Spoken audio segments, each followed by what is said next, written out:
How is it going, everybody? This is Sean Barnes. I want to welcome you to episode 28 of The Way of the Wolf. So on the show today, we have a guest that has actually been on with us before. His name is Henry Walker. He was on episode 15. If you haven't heard that episode, I highly encourage you to do so. It was quite an experience getting to hear his story and the adversity that he has overcome. So, Henry, welcome back to the show. Oh, man. Thanks for having me. By the way, I'll say this for everybody. Because if you're not in this studio, you don't know. This thing is nice. Like, you're making me look bad right now with mine. Well, it's starting to come together. I've been pretty excited about it. It's taken quite frankly, a few months to get here. Dude, and your logo looks great. Yeah, Ethan Ethan did an incredible job on the logo, on this table. So Ethan Curry, for any of you who are in this area and want some steel fabrication work, that guy, he does some incredible stuff. Yeah, he did a big 7-foot metal skull and wreath for me at the gym. So it's So that was the inspiration for this. Yeah. Actually, I haven't backlit it yet. I still got to work through that, but I've got some lights down here. So hell yeah, work in progress. Hey, this was always about. Yeah. Okay. So on the show today, I know we've talked about your history before, which is an incredible story, like I mentioned. I want to delve into a few different topics that we didn't get to cover last time. Yeah, man. First and foremost, let's get into cars. We're both car guys. You have a beautiful Chevelle. Tell us a little bit about it. In my life, I've had a couple cool things. I've had crotch rockets. I've had choppers. I've had custom old school Harleys. I had a twin turbo Mach Mustang 2004. Okay. I've had a lot of cool stuff. Yeah. But since I was 5 years old, I grew up in the car shows, like the nifty 50s, but they used to be held on weekends. Good Guys became a thing, all the old street rods and muscle cars. And like, I always hung out with the older kids, and one of the older kids, his name was Willie Aragon. Like, we'll never forget. He got a 70 Malibu. Okay. That was his first car. Wow. Small block, turbo 350 transmission. Now, was it all done up, or did he have to restore it? He restored it. Okay, nice. His parents bought him a shell. Okay. With a small block in it, and it had milk crates for seats. And he had a painting party. Like, I remember as a kid, he had a paint party where he invited all of his friends over. They primered the car, sanded it, and he ended up painting it hunter green with green stripes, and it had green interior in it. So hunter green with like a darker green stripe on it? No, just the white stripes. White stripes. White stripes, yeah. Gotcha. All right. And I remember seeing that car, and I was like, man, this car is gangster. Mm-hmm. And ever since I was a kid, I was like, I want a 70 to 72 Chevelle. To me, that is always going to be cool. That will forever be a cool car. Mm-hmm. And so, as it came up, the car thing was always my thing. I loved cars. I loved trucks. I loved anything fast enough to do something stupid with. But I was like, you know what? I think it's time to build a Chevelle. Yep. And at the time, I had a 70 Sport Coupe 70 Sport Coupe Camaro. Okay. Which a lot of people would consider like one of their favorite cars. Mm-hmm. I'm a big guy. I need something a little more room in it. Yep. And the opportunity to pick up this Chevelle, well, it's a Malibu, out of San Antonio for $9,000. All right. The paint job's currently on it. Yep. That's how it came. And it had like Corvette offset wheels with spacers on it, 4-wheel drums, 120 horsepower, small block 350. I was like, man, I'm gonna turn this car into something. Yeah. And over the past like 3 years, I've just put every time I get a little extra money after all the bills are paid and money saved, I'm like, all right, let's start buying some stuff. So now it's I'm saving up right now to do a roadster shop chassis underneath it. Okay. But it's got a built 8.6 inch rear end, 411 gears, wheel woods all the way around, tubular control arms, big sway bars, Viking coilovers, 1,000 horsepower LS3 Whipple supercharged. All right, tell me a little bit about the build. The engine LS3. So it was a CT 525 crate motor. Okay. I picked it up for $4,000 from my cousin because he wrecked his car. And we took it over to Late Model Engines. Those guys did a 416 fully forged stroker kit in it. Okay. It dynoed 733 with the supercharger at 8 pounds of boost. All right. No problem at all. We turned the boost up, got 1,000 out of it, and now we're running around about 700 on the street, just conservative tune. It's got a T56 6-speed out of a GTO, a modern GTO. Yeah. And it's got Tilton twin disc clutch, Tilton throwout bearing. So how was that clutch? So I love it. Okay. I love it. Like I had a before this clutch, I had a American Powertrain set up for all the hydraulics, and then I had a spec Stage 3R single disc with their flywheel and everything, and it's either off or on. There was no feathering at all. The Tilton's rated for 1,250 foot-pounds of torque. Okay. And you can feather it, you can pop it, you can do everything. So is it organic or a blend of steel and organic? It's a blend. Okay. All right. And it's fun to drive. And it wants to eat. Yeah. And then my buddies over at All-in-One took care of me. We've got custom set of intros on it. Okay. 20 by 11s, 19 by 9s on the front. Yeah. 315 tire in the back. No tubbing, no nothing. Just it's fun. Yeah. I just put my TMI interior in. Oh, I haven't seen that yet. Yeah, Okay. I'll just swing by and check it out. I put my TMI interior in, and we're actually building new door panels. All right. And I've got the very first production one-piece headliner from TMI. Really? So the old school Chevelles had the bow liner, which if you don't know, it's just literally a piece of fabric with a bow and they clip it in place.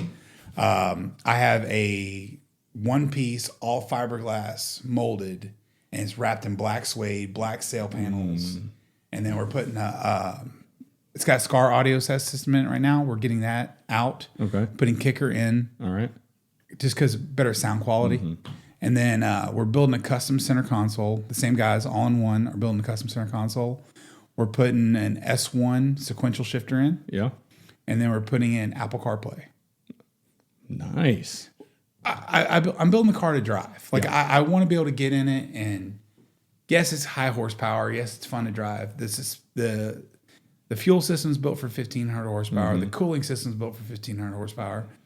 I just want 700-800 to the ground, and I can get in it right now, jump in it, and head to Lake Charles. Yeah.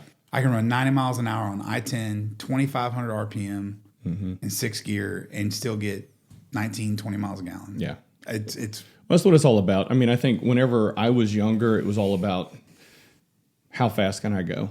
Driving that ET down at the quarter for me. How much horsepower can I make? How much can I spray this car? Yeah. And what I came to realize is it gets very costly whenever you're going to the track. You're breaking parts. You're always finding the weakest link, which is never fun. No. Because it's always more and more and more. And so for me, like you, I've got my ZR1, and it's really just I wanted to be able to jump in it, push the button, and go. Yeah. And that's pretty much how it's been. Now, I can't push the button and it go right now because the fuel pump died.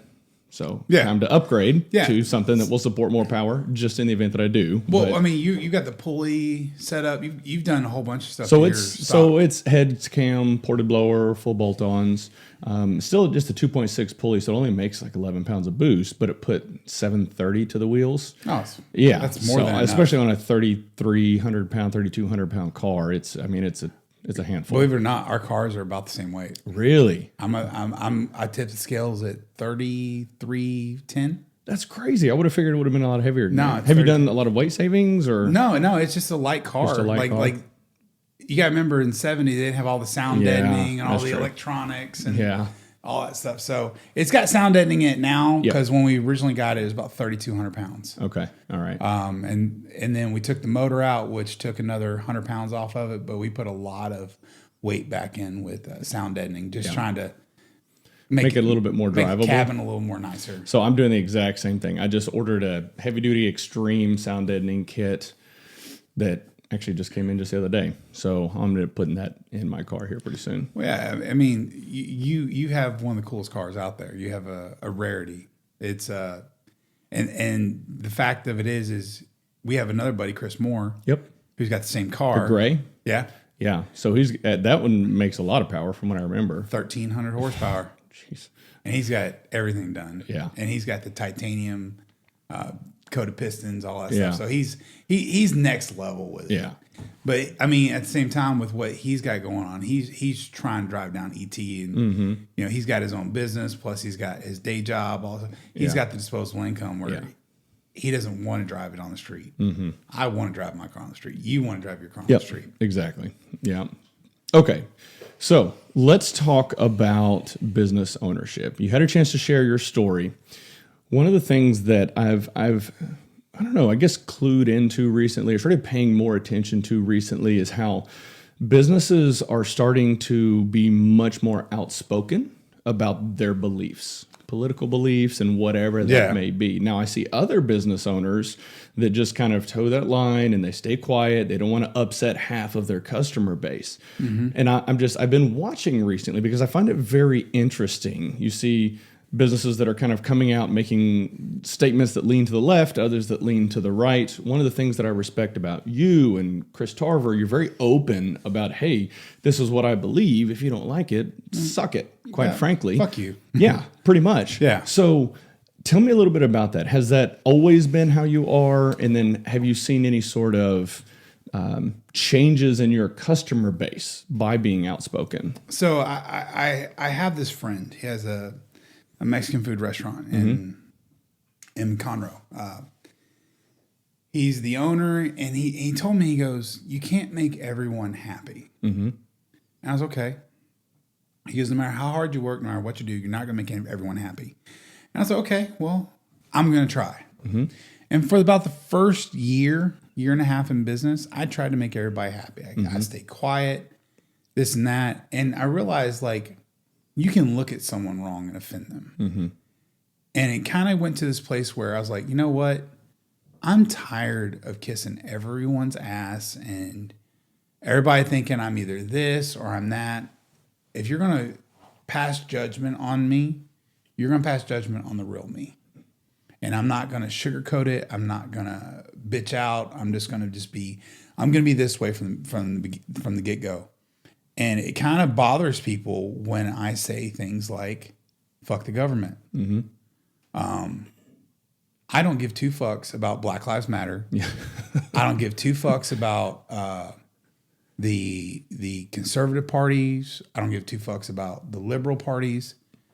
I think of the world of, I had the podcast with Gwen Berry. We just had her on. I think people should understand that it's not either left or right. It's we're people, and we can't cherry pick things. I'm a constitutionalist. I believe in that. I'm a libertarian, if you want to get in political realm of things. Don't fuck with me. I won't fuck with you. And with that being said, I don't think the government should tell us what to do, how to do, what to put in our bodies, all that shit. So why don't we just say that? And, we're in the world of business ownership. I'm not Coca-Cola. I ain't trying to make everybody happy. I'm going, you know what? I have a niche. And in my niche that I have carved out for myself, if you are extreme this or extreme that, we're not for you. We're for the people that are in the middle that just want to enjoy life and build something for yourself and make yourself better and make the people around you better. And that's all that matters. And the problem is so many people nowadays, only thing they fucking care about is, well, I don't want to offend nobody. Fuck that. Fuck that. I don't care. Like, I don't give a shit if you're offended by me telling you go fuck off.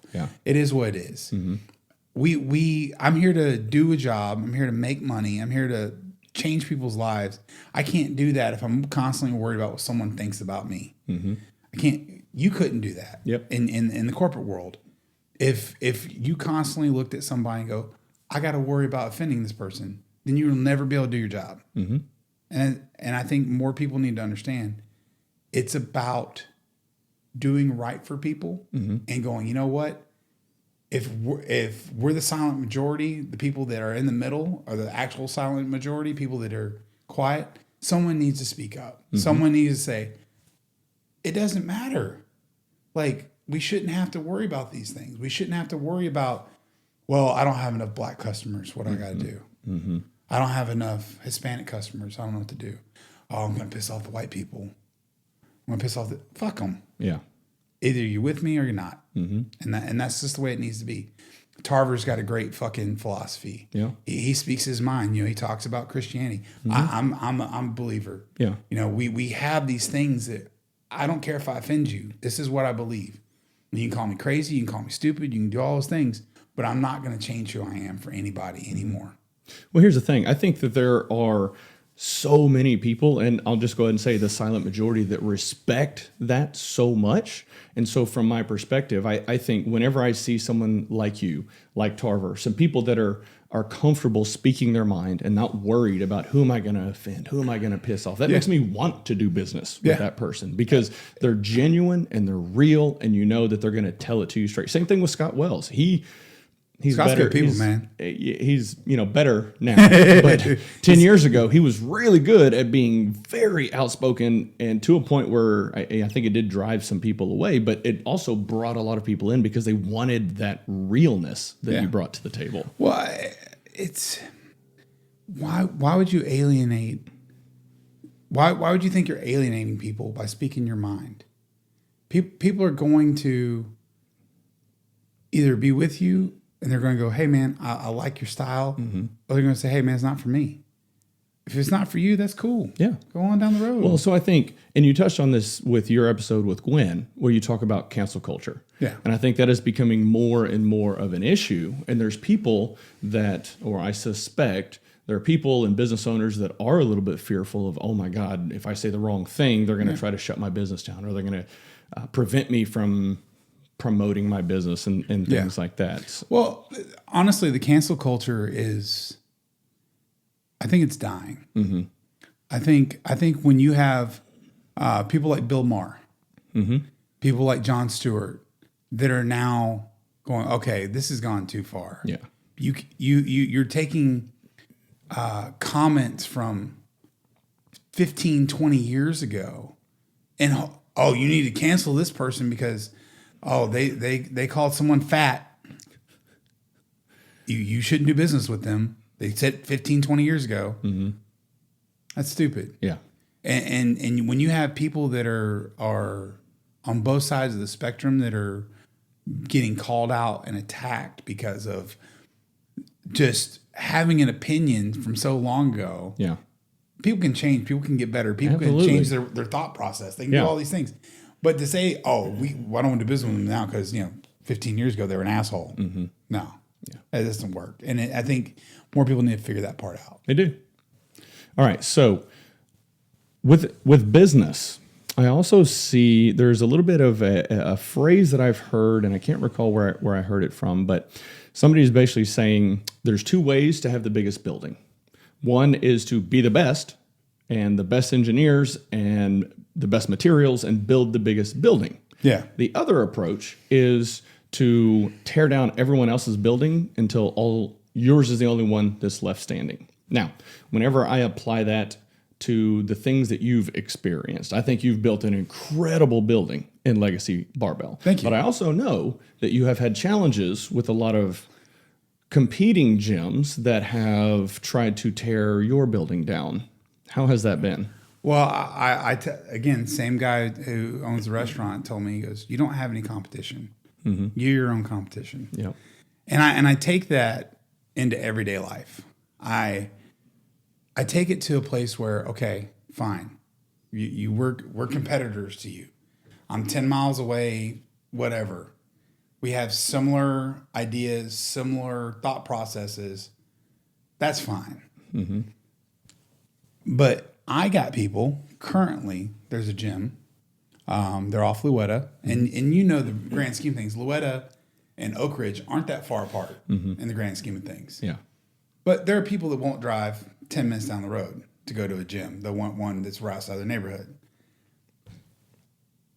And this person, much like the people in the past, instead of trying to sell against me with where they're better or where they have me beat or whatever their perception of, they just go, well, he's lying. It's not 15,000 square foot. He doesn't have all that equipment. They don't have any AC there. They don't have this. I'm like, Sorry, what? and honestly, I used to take it super personally. Yeah. Because we ended up closing down a local gym because they just weren't good at business, and everybody paid a different thing, and some people were paying $5 a month, some people were paying $100. Ooh. Yeah, and they were like, we're this, and they just took all these things and just barraged them at me, hoping something would stick. And if you're good at what you do, you don't really worry about competition. Yeah. You worry about you build your building. Yep. I don't focus on any building around me. I don't focus on, if you come up behind me and you're ready to stab me in the back, I'll let you put your knife in. Because when I get up, I'm going to build something even crazier. Yeah. And I think when it comes to business, more people need to figure that part out. They do. Because whether you're trying to build a gym, whether you're trying to build a shop, whether you're trying to build an oil and gas company, if all you do is focus on what everyone else is doing, you're losing sight of your focus. That's right. And I've figured out, if I maintain my focus here and not worry about this bullshit over here, Yeah. I will steadily just creep ahead to the point where we're signing up 100 to 120 people a month now. Yeah. It's incredible. It's amazing. Yeah. I give it all to God, believer.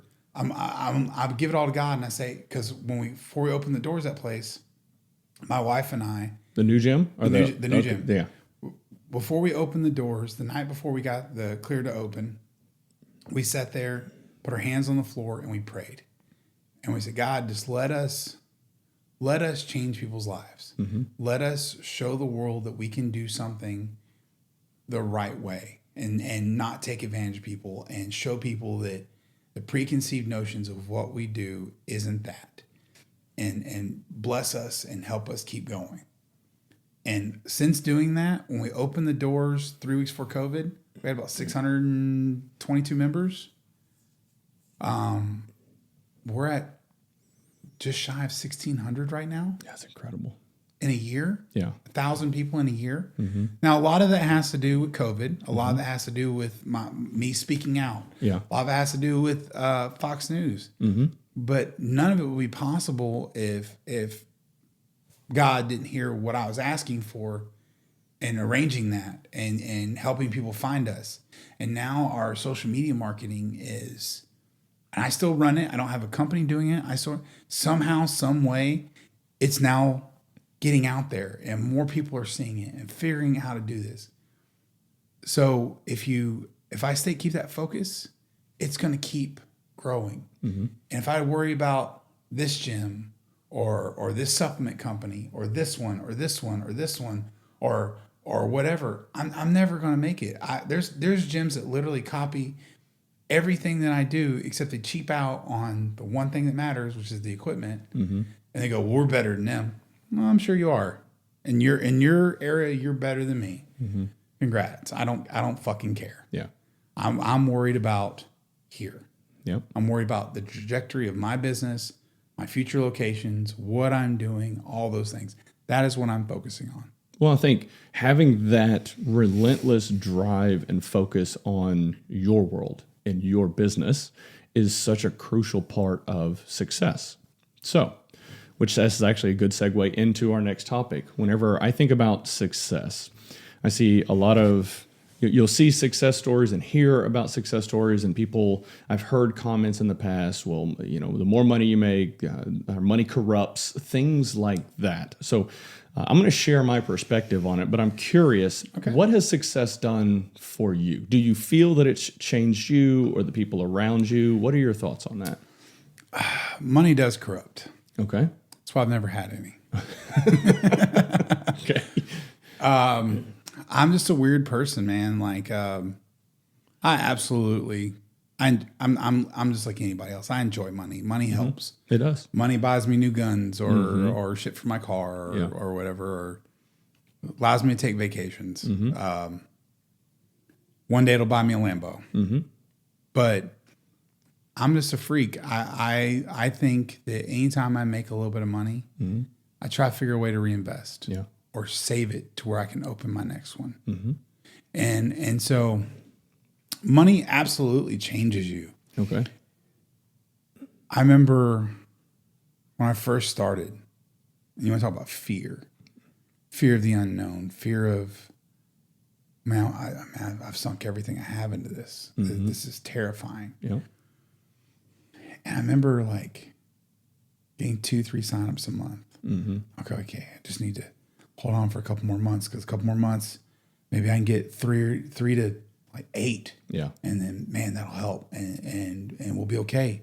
And I won't have to, keep paying late on my truck, or hopefully, I didn't make all this shit happen, and I'm going to be without, and I'm going to not have a house. I'm going to fuck up my credit, and all these things. And the only difference is that money has changed is I'm comfortable. To me, it's keeping $20,000 in the bank and thinking you're broke. Mm-hmm. It's being able to spend $2,000 on a weekend trip to Nashville because you haven't taken a vacation in 2 years, and you're finally okay with spending that kind of money. Yeah. That's the only thing money has changed for me, Mm-hmm. is the ability to enjoy my life just a hair more. Because I know that one little insert, that little deposit into the happy bucket, Yep. Goes a long way. goes a long way, because that means, okay, I've spent $2-3 here because we're going to Nashville. I'm using that as an example. Mm-hmm. We're going to Nashville. I'm going to spend $2-3 here. That goes into the happy bucket. That's going to hold me over for the next year while I'm saving and building and moving on to where I can open number 2, number 3, number 4, those things. Mm-hmm. That's where money has changed me. I used to think, okay, I just need, I just want $1 million. Yeah. Now it's not greed. It's building an empire and changing lives. And that's where money's changed. That's exactly right. It's about changing lives. And for me, so I don't necessarily agree with your statement about money corrupting. For me, I think money will bring out more of what you already are. That's a fair statement. If you're an asshole, you're just going to be a bigger asshole, quite frankly.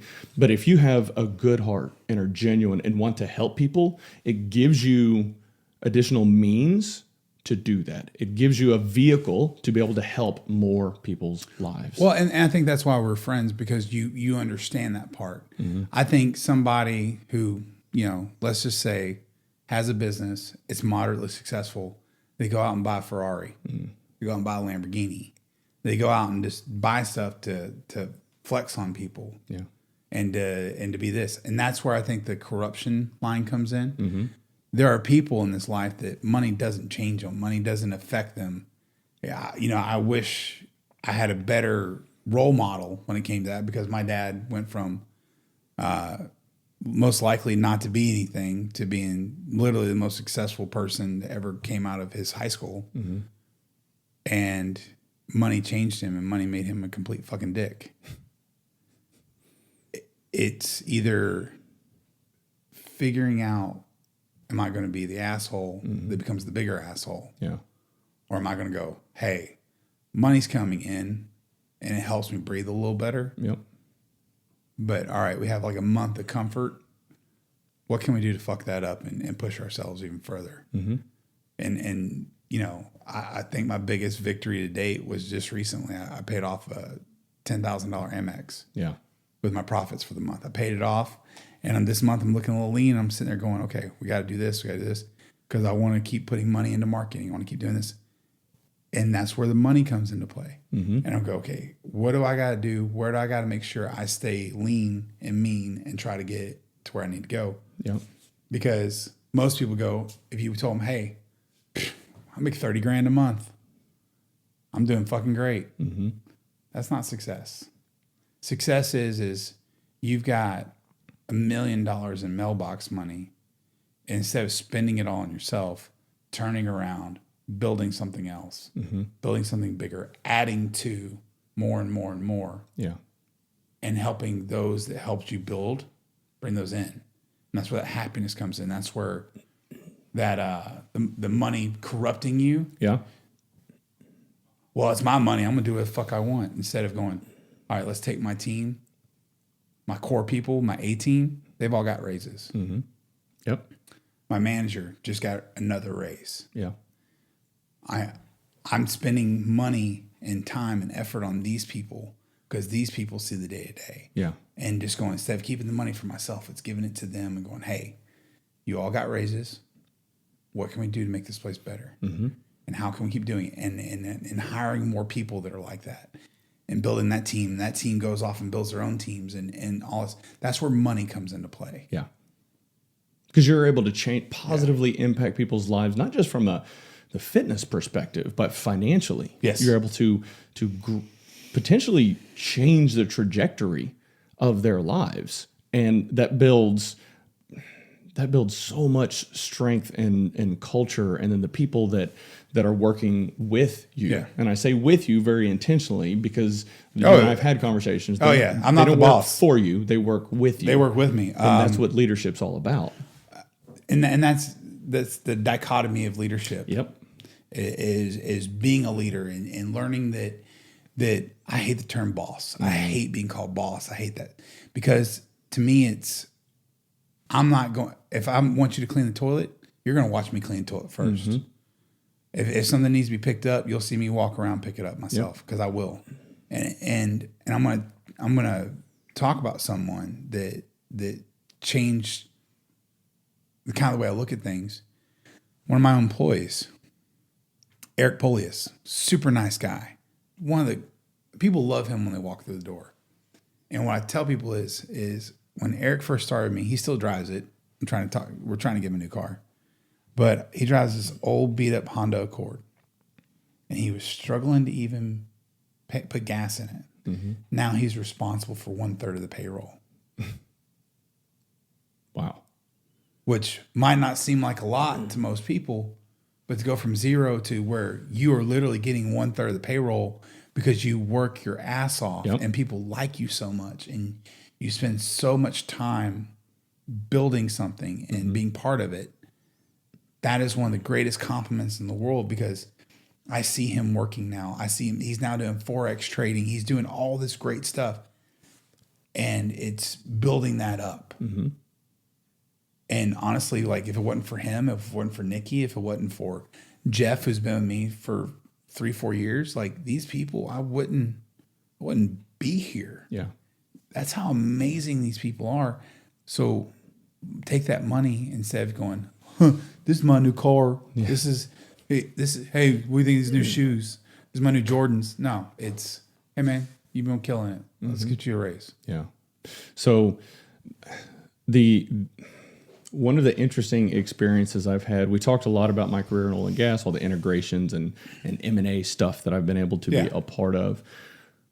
One of the most interesting acquisitions and integrations that I had the opportunity to lead was when we spoke about it on your show back in 2018. We acquired a completion tools business out of Corpus Christi. We paid over $500 million with a B dollars for this business. The owner, name was Lynn Frazier. He had built it over 30 years with zero debt, just plugging away. My man. Zero debt. And he just, talk about a payday. Mm-hmm. $500 million this man just took. That's huge. Yeah, and what absolutely. was so interesting is it never changed him. I spent a lot of time with Lynn and actually lived down in Corpus for a year. Spent so much time with him. The most genuine, kind-hearted, down-to-earth guy you will ever meet. And even after all of that was said and done, whenever I was living down there, I would see him walking through the shop with a broom, going out there, helping people assemble some tools, go sit down with the engineers. Hey, what's going on here? What's the challenge? Just such a real, genuine, down-to-earth guy. And every single person there would bend over backwards and damn near die for that man. Mm-hmm. And so that is how you build strong culture and strong teams and how you positively affect lives. So now it very well could have gone the other way. He could have taken that money and bought jets and all sorts of stuff and bolted, but he didn't. It's because he cared. And I think for me, that was the perfect example of how in my mind, I don't think money corrupts. It brings out more of who you are. Now, that's just one instance. Yeah. Obviously, I've seen a lot of acquisitions where the owner just kind of takes his cash and bolts. And actually, real quick before you sign, so there was another CEO of a company that we had acquired. His nickname was the tearjerker. This guy would make grown men cry, just ripping them to shreds. I mean, so Wow. the opposite end of the spectrum there. So, and he started another company and sold it, and it like just kind of continues the trend. So I very similar story. My first oil field job was with a company called Seaboard International. The guy that owned it, name is Kelly. Kelly sold it to. They're now Weir. Okay. I'm pretty sure you've heard of them. They sold it, and I think his personal payout was like $200 million. Yeah. He took that money, and so it doesn't matter when you started, you got a piece of it. You got. I think he carved out like $50 million. Yeah.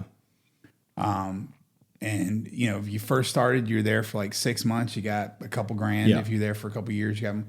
And one of the guys was making like probably 70, 80 a year, and he personally paid him $300,000. That's crazy. And because he was there for so long, just an employee.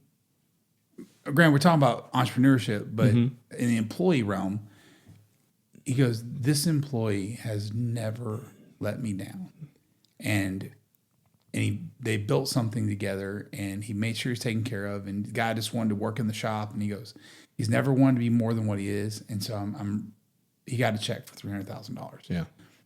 I had the old company I was with right before I started the gym.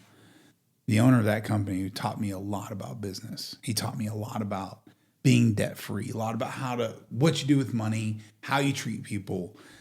He's kind of the reason why I am the way I am. When I was an employee, he goes, and he pointed out the vice president. He goes, "Do you know why he's the vice president?" I was like, "Because he's the owner's best friend. He's your son's best friend." He goes, "No.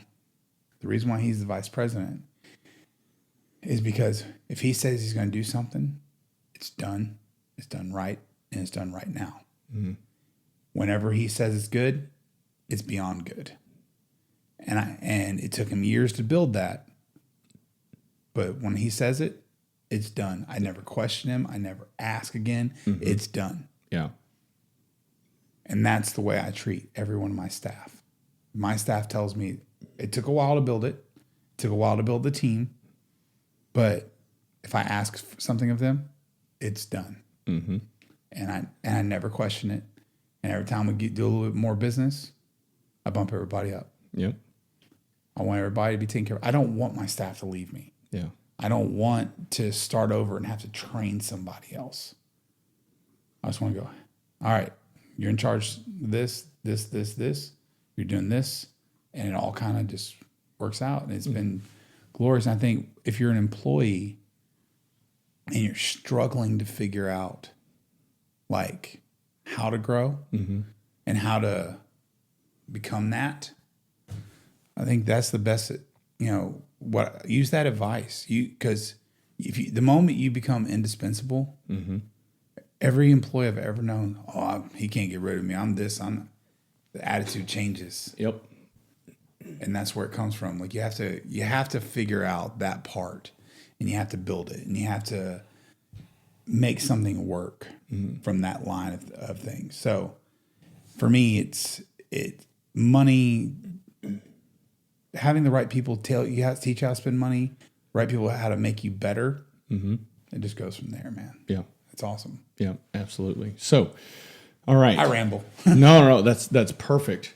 So one of the things that I also wanted to touch on, which is going to be kind of the, I'll say, main event of this show, of this particular episode, is fear and overcoming fear. So my episode from last week, I talked about it, like 10, 15 minutes. Yeah. So pretty short. I caught it. Sweet. But I got a lot of really positive feedback, people reaching out, thanking me, things like that. And you touched on fear just a little bit earlier.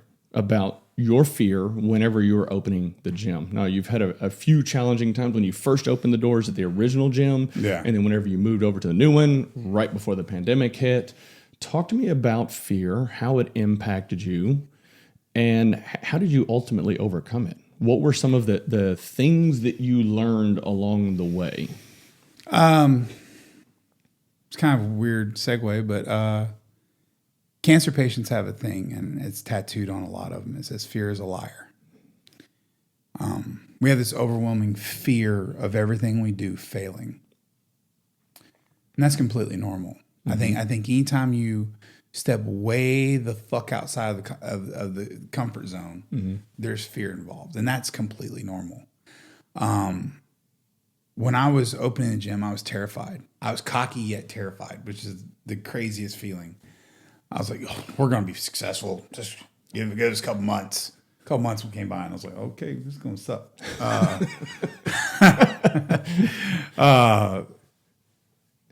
And then, you just, something happens. Like if you're a believer and you pray about it, you look for signs and you find it every day. You find a reason to keep getting up and going. And if you're not a believer and you think the universe is going to reward you, you look for ways to keep it going and reasons to keep getting up. But fear is a liar because you're teaching yourself and you're teaching your mindset that, hey, I'm going to do this. I'm going to give it everything I have. I'm going to do these things. And when you first start it, you're like, I fucked up. Yeah. This is the dumbest idea I've ever had in my life. There's no way it's going to be successful. Every person goes through that. It doesn't matter if you are starting a new job, starting a business, building a car, getting up and starting to do cardio at 6 a.m. every day. It's the dumbest thing I've ever done in my life, and you're terrified of it. But you start anyway, and you just keep going. And the only time, and I give this the same advice, whether it's a relationship, whether it's business, whether it's marriage, the moment you have nothing left on the table is the moment you walk away. If there's still something left on the table, you get your ass up and you put in the work. Every fucking day, regardless of what's going on, how you feel. You're sick, you have a migraine, you're hungover, you're tired, you worked out the day before super hard and you just don't want to get up because your abs hurt, your legs hurt. You just get the fuck up and keep going. It's okay to be afraid. It's not okay to let fear control you. Yeah. I mean, damn, I'm going to clip that, and that's going to be the post for this episode. That's just, couldn't have said it better myself. It's just so incredible. And I know there are a lot of people that I've had conversations with, that I coach, that have, they have this fear. And, maybe part of it is they're kind of in a comfortable place and they don't want to step out of their little comfort zone, their cocoon of protection. But part of it is finding those people that care about you and those friends and family and whoever it may be that want to push you, that want to drive you out of that comfort zone to see you be successful, surrounding yourself with people like that can hold you accountable. Yeah. A lot of the conversations I had with people that I coach, it's really, I'm not doing much other than giving them shit when they don't do something that they said they were going to do. Yeah. I'm the same way. If you tell me you're going to do something and then you don't even try, I will talk shit. Yeah. The quote is I'd rather choke on greatness than nibble on mediocrity. Mm-hmm. If you're going to tell me you're going to do something, I'm going to throw my buddy under the bus right now. My battle buddy. This is my dude. He's a brother. I love him. He's been talking about starting this clothing company called Take the Hill for a year. Yeah. You and I have spoken about that before. Yeah. Yep. And, I was like, it's motivational. It's this, it's that. He goes, we had a conversation last night. He goes, I'm just waiting on you. Go, dude, I can knock out the designs in 5 minutes. I'm waiting for you to print the first one. Yeah. And he looked at me all crazy. I'm like, I'm waiting on you. Mm-hmm. That's the only thing I'm waiting on. I don't need you to tell me you're waiting on me because I can do this shit. Mm-hmm. If you say you're going to do something, I expect you to do it. Whether you work for me or not. if you're my friend and you're asking for input and you're asking for help and, hey man, can I use your contacts? Can I use your accounts to help me get started? Yeah, man, let's do it. Yep. And then I don't hear about it for a week, 3 weeks, 6 months, a year. I'm going to talk shit because it's fine for me to do, and you see what I can do, and you make your little quips of must be nice or this and that. I'm like, you can fucking do it too. You just have to have the nuts to get up and do it. Yeah. And I think that's where a lot of people kind of go, well, I'm scared. Fuck it. Money, you can make more money. If you put $2,500 into a t-shirt business and it falls flat on its face, you're out $2,500 and you get up, you lick your wounds, and But you learn something. You learned something. You learned what you did wrong. You learned, hey, this might not. I might think it's dope as fuck. It might be cool. Yeah. But these people didn't think so, or the people that are out there didn't think so.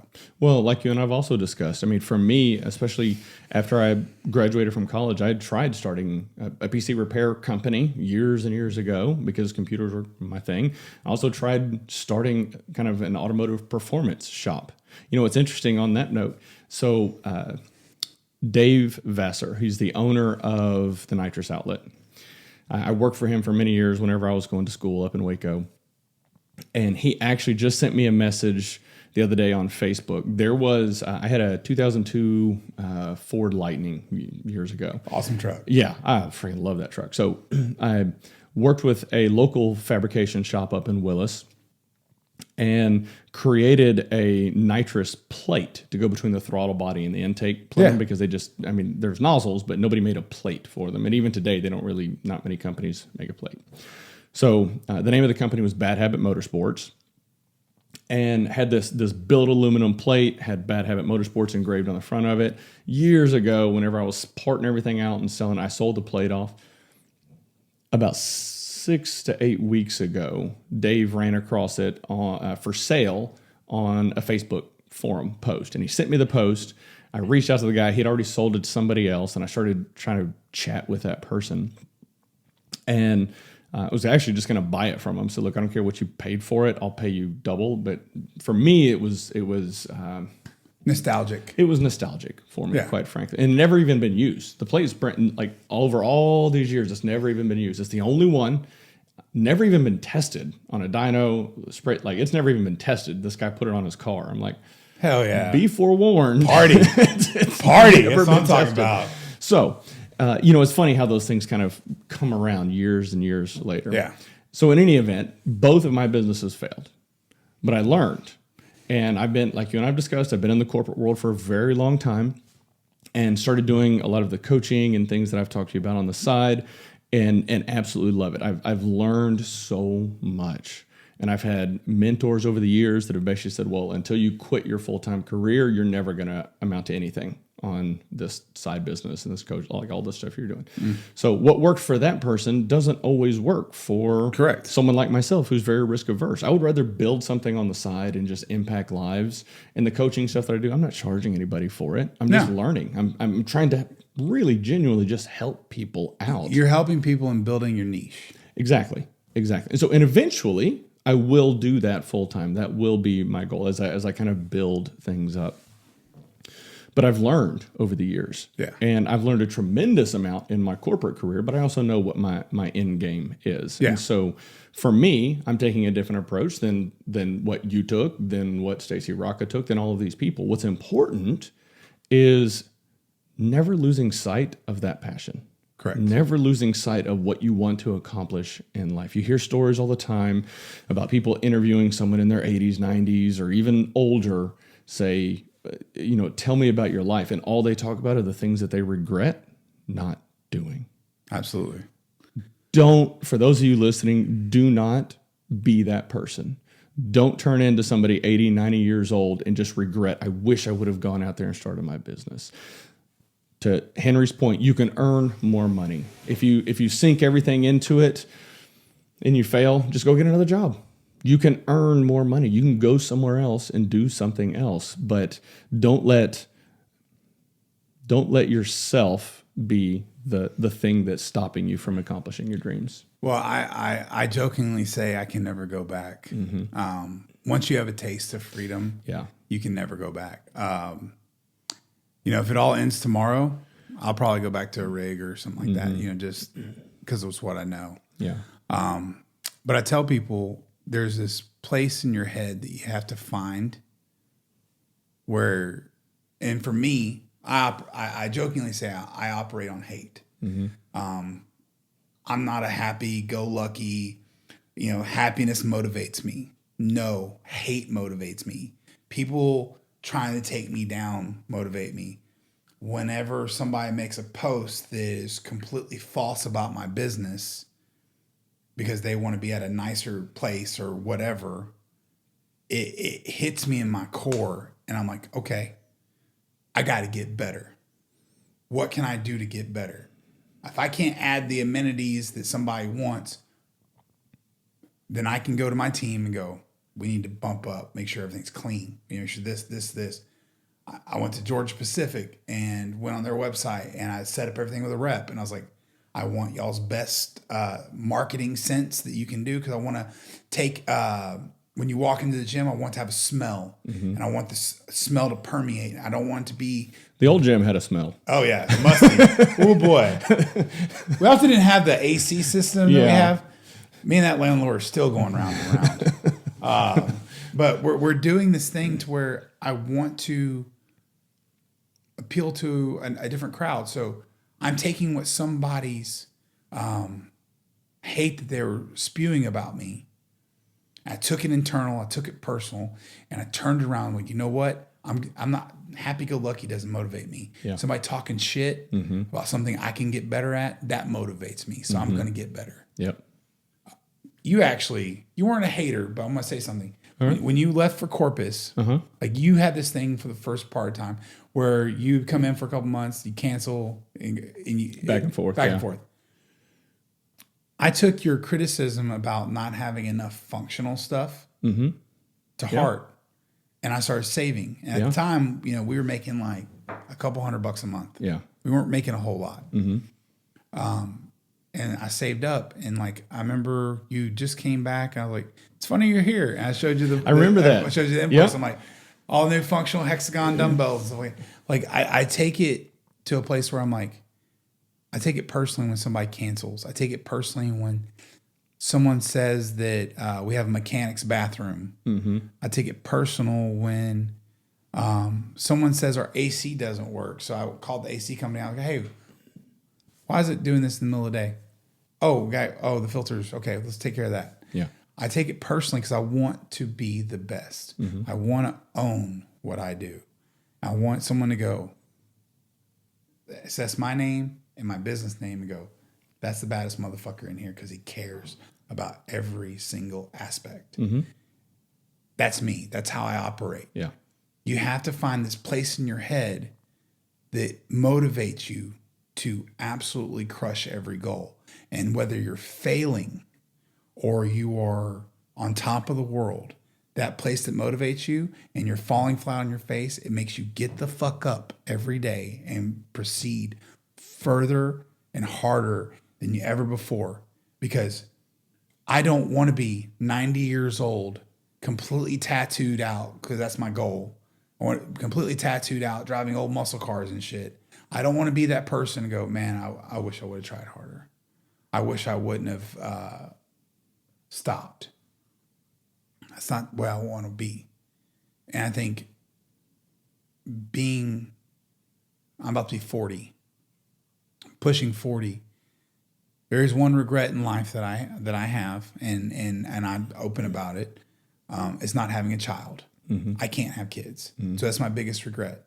So now the wife and I are figuring out how, we can go through the adoption process, changing someone's life, taking someone out of a shitty situation or somebody that didn't want them or whatever that poor child's path was, changing it. That's my regret. And by the time I'm 50, it'll probably be I didn't change more people's lives. I didn't change more children's lives and give them a better life. my goals are always progressing. I'm never satisfied with just one of something. I want everything. And finding that happy place in your head that motivates you to either you need positive affirmation or you need negative enforcement or whatever your brain does to work. You have to find that happy place and you have to figure it out. Yeah. And I think more people just need to go, okay, it's scary. It's hard, but am I going to regret not doing it? Yep. That's really what it comes down to. Taking that first step. Yeah. That's the hardest step, at least in my experience. Yeah. And that's something that so many people struggle with. It's just taking that first step. And it's really not as bad as you think it's going to be. Oh, I promise you. Oh, if you break it down to a movement, taking the first step, like picking your knee up, is the most terrifying part. Yep. Putting your foot down and picking the next leg up is so easy. It's ridiculous. Yep. If you think about it in the way of motion, picking your knee up is the scariest part. Stepping, once you figure out that this is the fear part and stepping out, that is 100 times easier than picking your leg up. Yep. It's an incredible feeling when you first get something. I'm going to use you as an example. Okay. Your first podcast. Yep. You were super nervous. Oh yeah. You were awkward. Yeah. you just were like, what am I going to fucking do? What am I going to do? Why am I doing this? Why am I doing? What am I going to talk about? Like, and now what are you, like 30 something episodes? 40? So this is 28. Okay. Yeah. Okay. So you're almost 30 episodes in. You have a full podcast studio now. I do. You have all this comfort in your voice, all this. You're a meticulous individual anyway, and you bring order to the chaos. But you have this thing that your first step, you were terrified. Now you're like, all right, I got 4 lined up. All right, what am I going to be talking notes? And you understand it now. Yep. It became easy. Yep. And whether you get paid off of YouTube or you get clients off of it, or you put your logo on a shirt and you start selling it. Yep. I started here and I know what the next steps are and I know what I want to do. And whether I fail or I succeed, I'm going to fucking do it. Yep. And that's where you got to be. Yeah. And you know, there are definitely times whenever I just don't feel like recording an episode. There are times whenever I think, God, I'm so busy. I'm exhausted. Everything that I'm doing with work, especially taking over safety and transportation, it's just exhausting with everything that's going on. But I made this commitment to all of my listeners. Yeah. All 15 of you out there. I'm kidding. There's more than that. Good 20 or 30 right now. So absolutely.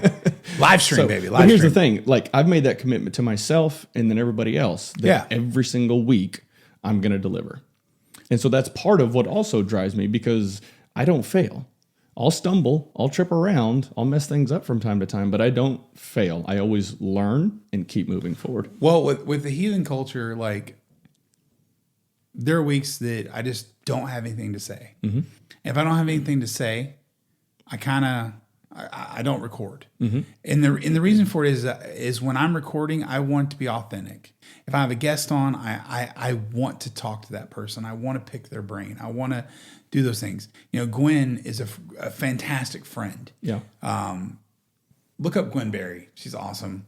She's catching a lot of heat, but shameless plug, heathen culture. She's on there. We actually talk about everything.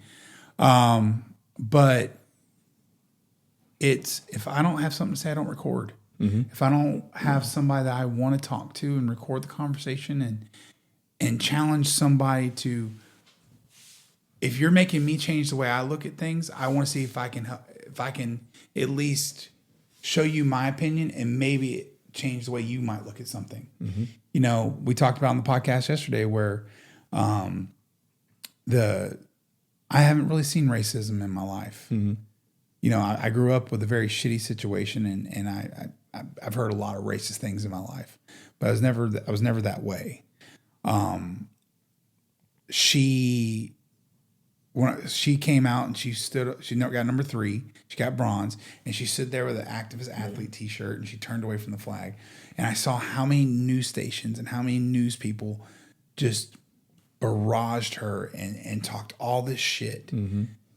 and it was black athlete this, I'm like, that's racism. Because if somebody would have done that with a MAGA cap or a Biden flag or whatever, they would have been a fucking hero. But because she's a black athlete standing up for black people that are disenfranchised, she got a lot of shit for it. And I was like, she helped me change the way I look at something. So I did the same thing with her, with one of our topics. Podcasting is one of the coolest things you can do because you have the ability to talk. You have the ability to have it. If I don't have anything to say, I'm not going to do it. And you're fantastic about pumping out content. Well, for me, like it's really about the consistency, and it also really forces me to level up. Now, I have some episodes that don't really get much traction, and not many people listen to them. But for me, it's about forcing myself to, okay, what is the next topic? What is something? And a lot of times it comes from coaching calls that I have with people, and I think, you know what, this is actually a really good topic that I want to cover. And yeah, some don't get hardly any views or listens, but others get hundreds of downloads. And so it's really, I'm trying to be consistent. And also part of that comes from just how structured and methodical I am in life overall. So it's just kind of ingrained in who I am as well. Let's say one of your podcasts gets 10 listens. The next one gets 300. That one that got 10 listens and 10 downloads, you still impacted somebody. Yep. And if I look at it as like, if I don't have nothing to say, then I'm not going to say it. Yeah. I have this victor, not a victim mentality. I think everybody should learn to be a victor and not be a victim in their life. And I put out 100%. I put out a 12-minute podcast where I was just on there just ranting. Yep. And I was just going off about this culture of, I got this and this is wrong with me, that's why I can't do that. And I went off for like 12 minutes. Very Andy Frisella of me to do it that way. But one person, I got like 25 downloads of it. And one person reached out to me and goes, dude, I really need to hear this. Dude, it made my day. Yep. It made my absolute fucking day. And then I have some that have hundreds of downloads and people are like, these guys are a bunch of morons. So it is what it is. Yeah, absolutely. All right, so we run up on about an hour or so. I need to get a bigger SD card because I'm running out of time on my camera here, clearly. So, Henry, such a pleasure. Thank you so much for coming on the show. I want to thank all of you listeners, especially those of you that are taking the time to leave reviews and provide a little bit of context for people who maybe haven't listened to the show before. Thank you so much, and y'all have a good one.